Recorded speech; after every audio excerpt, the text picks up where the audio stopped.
Jāņu diena daudziem paiet ļoti smagi. Vainojums pie tā, protams, ir lielais alkohola patēriņš iepriekšējā naktī.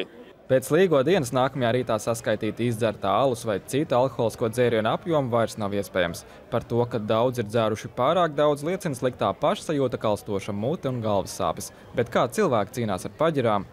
Paģirām sen nav bijušas, bet parasti palīdz ūdens un zāles pret galvas sāpēm. Jādzer daudz ūdens un jāguļ. Guļu un dzeru ūdeni, kefīru. Tagad es necīnos, kā es cīnījos.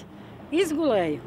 Un Ausmai ir taisnība. 12 stundu miegs var darīt brīnumus, protams, pie nosacījuma, ja vispār iespējams tik ilgi uz paģirām pagulēt.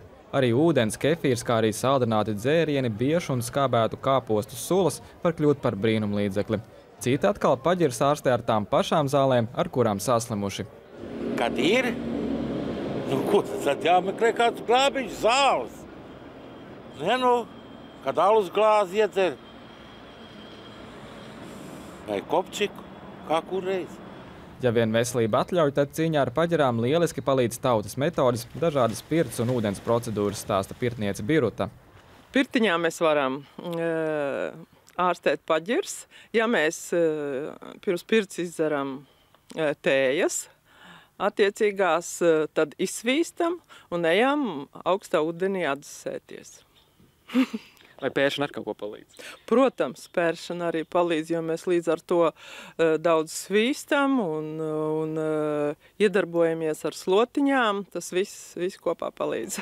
Tomēr visgudrākais padoms laikam ir mūsu sastaptajai Ievai. Jācīnās jau no vakara, tad, kad dzer. Jā. Nepaņemt pēdējo glāzīti ar domu, lai nākošā dienā nav paģirs. Vēlot priecīgus un veselīgus līgo svētkus un patīkamu Jāņu dienu, Uldis Birziņš, Pēters Barkevičs, Latvijas televīzija.